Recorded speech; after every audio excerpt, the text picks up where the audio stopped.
District and session court اسلام آباد نے توشہ خانہ کیس میں جج ہمایوں دلاور پر چیئرمین پی ٹی آئی کی عدم اعتمادی کی درخواست مسترد کر دی۔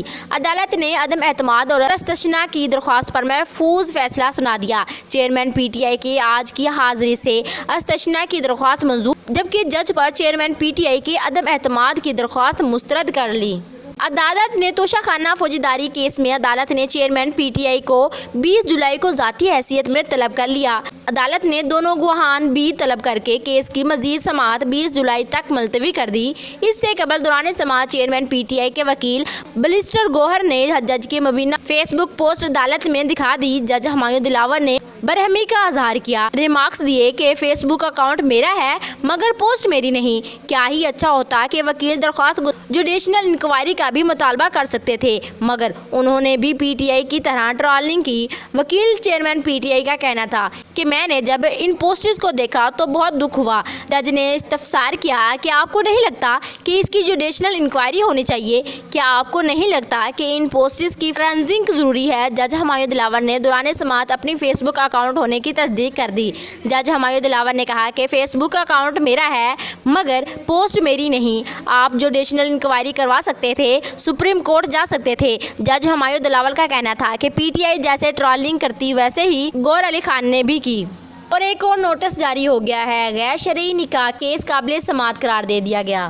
ڈسٹرکٹ اینڈ سیشن کورٹ اسلام آباد نے چیئرمین پی ٹی آئی کے خلاف غیر شرعی نکاح کیس قابل سماعت قرار دے دیا ہے۔ رپورٹ کے مطابق ڈسٹرکٹ اینڈ سیشن کورٹ اسلام آباد کے جج قدرت اللہ نے گزشتہ روز محفوظ کیا گیا فیصلہ سنا دیا۔ عدالت نے چیئرمین پی ٹی آئی اور اس کی اہلیہ بشریٰ بی بی کو 20 جولائی کے لیے نوٹس جاری کر دیا ہے۔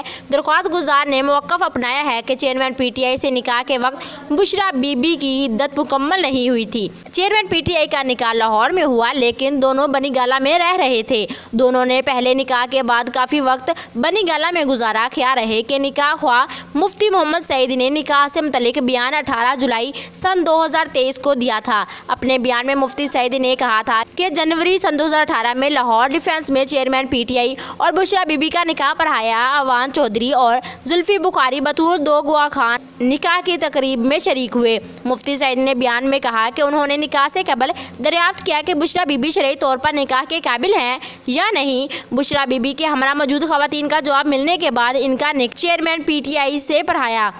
مفتی سعید نے بتایا کہ بعد میں مختلف ذرائع سے معلوم ہوا کہ بشریٰ بی بی نے سابقہ شوہر سے طلاق کے بعد عدت پوری نہیں کی، جس کے بعد انہوں نے 1 ماہ بعد پھر چیئرمین پی ٹی آئی اور بشریٰ بی بی کو دوبارہ طلب کیا اور بشریٰ بی بی کا شرعی طور پر عدت پوری ہونے کے بعد دوبارہ نکاح پڑھایا۔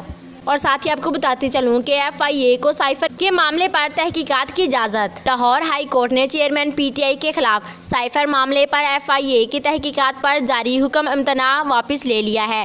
تفصیلات کے مطابق سائفر کی تحقیقات کے لیے وفاقی حکومت کے حکم امتناع ختم کروانے متفرق درخواست منظور کر لی گئی ہے۔ ایف آئی اے کو سائفر کے معاملے پر تحقیق کی اجازت مل گئی ہے۔ جسٹس علی باقی نجفی نے وفاقی حکومت کی درخواست پر فیصلہ سناتے ہوئے سائفر تحقیقات پر جاری حکم امتناع واپس لے لیا۔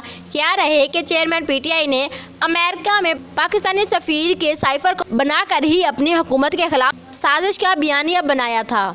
رانا ثناء اللہ کی مسلسل عدم پیشی پر آئی ٹی سی برہم بذریعہ پولیس طلبی کا نوٹس جاری۔ وفاقی وزیر داخلہ رانا ثناء اللہ کی مسلسل عدم پیشی پر گوجرانوالا کی انسداد دہشت گردی عدالت آئی ٹی سی برہم ہو گئی۔ رانا ثناء اللہ کے خلاف گجرات کے تھانہ انڈسٹریل اسٹیٹ میں درج مقدمے کی سماعت انسداد دہشت گردی عدالت گوجرانوالا میں ہوئی۔ مسلسل عدم پیشی پر عدالت رانا ثناء اللہ کے وکلاء پر برہم ہو گئی اور 25 جولائی کو رانا ثناء اللہ کو طلب کر لیا۔ عدالت نے رانا ثناء اللہ کو بذریعہ پولیس طلبی کا نوٹس بھی جاری کر دیا۔ عدالت نے حکم دیا ہے کہ پولیس ملزم رانا ثناء اللہ کو پابند کرے کہ وہ ہر صورت عدالت میں پیش ہوں۔ عدالت نے رانا ثناء اللہ کی ضمانتی کو بھی 25 جولائی کے لیے نوٹس جاری کر دیا۔ واضح رہے کہ رانا ثناء اللہ کے خلاف 5 اگست سن 2022 کو کاف لیگ کے مقامی رہنما شاقاز اسلم کی